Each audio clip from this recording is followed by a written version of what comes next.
Hello, everybody. This is Aaron. Today I'm going to talk about religion. And I know religion is one of those subjects that is best not discussed in mixed company. And if there's any situation that is definitely mixed company, the internet is one of those.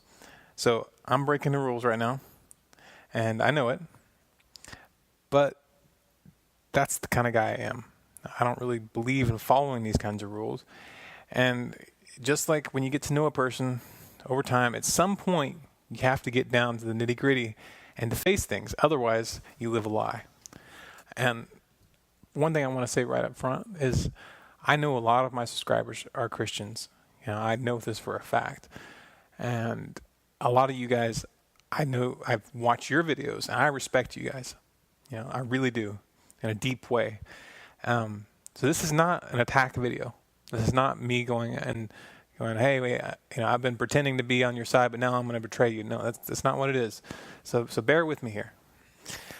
I wouldn't necessarily jump into this subject, but I think it is of utmost importance because you, the Christians of this country, of the United States of America, you are the factor that is going to determine the outcome as the system that we're in begins to collapse. And as the puppet masters, the ones who are really running the show, attempt to establish this one world government. Now the thing is, the Christians in the United States knew there was going to be a one world government set up a long, long time ago.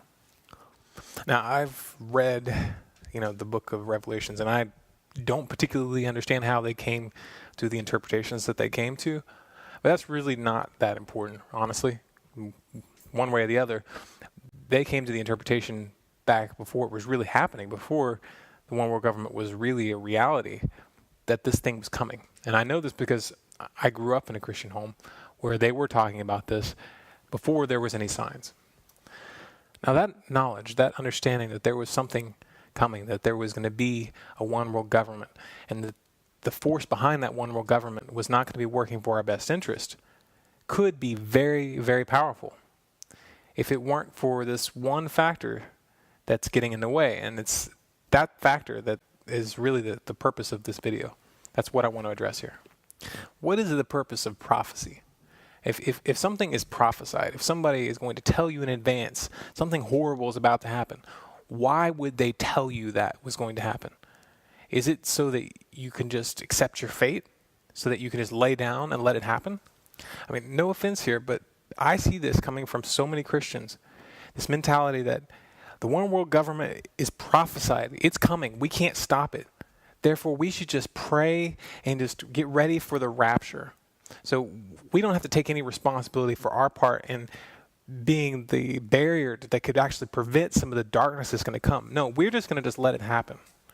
And I'm sorry if I take this too personally and if I get emotional about this, but it affects me personally because my mother and my father have expressed to me that they're not sure that they're going to leave the cities when things get bad. I mean, they really believe, they understand that we are headed for something really, really, really, really bad. That there's going to be a time when the city is going to be a death trap, and when you're not going to survive if you stay. And yet, I have been on the phone with them, I've talked to them in person, and I've had them tell me that maybe their purpose is just to be an example as they die. It's really, really, really ironic because you can take the Christians who can be such a massive force when they're organized against, say, the healthcare plan or against abortion or whatever issue they consider to be, the battle of good and evil for our time. But the moment when they really believe that we're dealing with the end times, that we're dealing with the Antichrist, we're dealing with, the one world government, this new mentality switches on. It's like this fatalism that this is prophesied. This is written in stone. We can't change it. So there's no point of even resisting.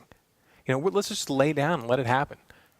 And it wouldn't be such a big deal to me if you guys didn't count. If you guys were just some trifling minority like the Buddhist in East Texas, then that wouldn't really count for anything. And I could understand if you just wanted to sit on the sidelines. But the fact is, you guys do have the ability to stop this. You have the ability to shift the balance of power in this country if you take a stand. Now, you remember that rhetorical question that I posed about prophecy?